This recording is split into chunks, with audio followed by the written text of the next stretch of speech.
IFM News. IFM News. IFM News. Lokal.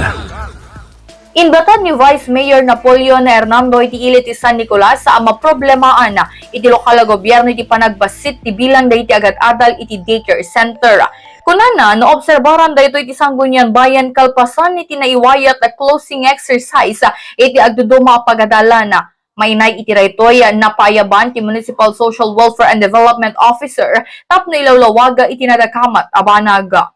Ito yung kadwa tayo isang unang bayan, in-invite da ni Mr. Dennis Villa, yung nagiti kamang iti MSWD, ta ato nagiti dinamag da may panggap nagiti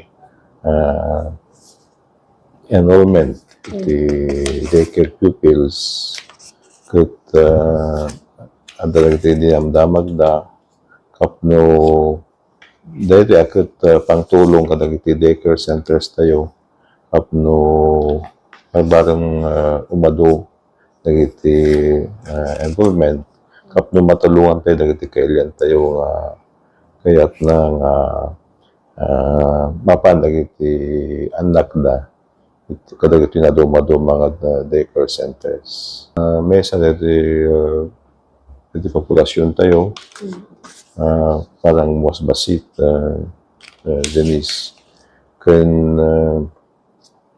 may sapay siyempre adamat dito free selection of education o hantay mo't mapilit dagiti parents no inno iti kayat dang pangipanan dagiti anak data no kayat dang mapan dito private ket adamat karbuhan dagiti parents mapan iyan kung dagiti anak na pa.